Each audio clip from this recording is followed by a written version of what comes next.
अस्सलाम वालेकुम, क्या हाल चाल है।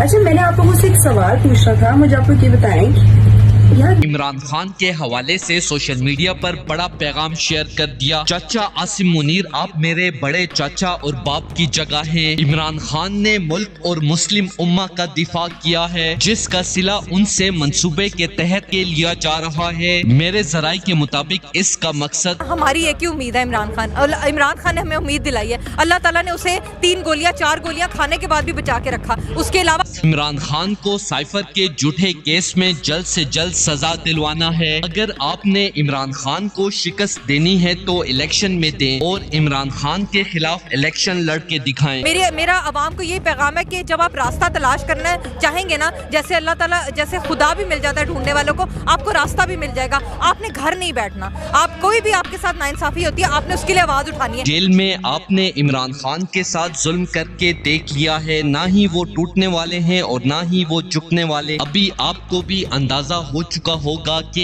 इमरान खान पाकिस्तानी गरीब आवाम के खिलाफ जाकर आपके साथ मुफाहमत कभी भी नहीं करेंगे। मेरे जराये के मुताबिक इमरान खान को अडियाला जेल में शदीद खतरा है। कि आप अपने हक के लिए उठे, अपनी आज़ादी के लिए उठे, अपने हक के लिए आवाज उठाएं। अब आवाज उठने में अगर गोली लग जाती है, डंडा पड़ जाता है, तो कोई फर्क नहीं पड़ता। आप अगर खुद कुर्बानी दे भी दे तो आप दूसरों पे एहसान कर देंगे, जैसे जिले शाह ने किया है, जैसे अरशद शरीफ शहीद ने किया है। लिहाजा खान साहब को फौरन बाइज्जत बरी किया जाए। इमरान खान सिर्फ अल्लाह के आगे झुकने वाला इंसान है। खान जेल में मुश्किलात क्या, सीने पर गोली भी बर्दाश्त कर लेगा, लेकिन अपने अल्लाह के अलावा किसी और के आगे नहीं झुकेगा। इसकी वाज़ेह मिसाल इमरान खान की जेल में मुसलसल 2 बार कुरान पाक खत्म करना है। दोस्तों, इस हवाले से अपनी राय का इज़हार कमेंट सेक्शन में दें। वीडियो अच्छी लगे तो लाइक करें और इस चैनल को सब्सक्राइब करें।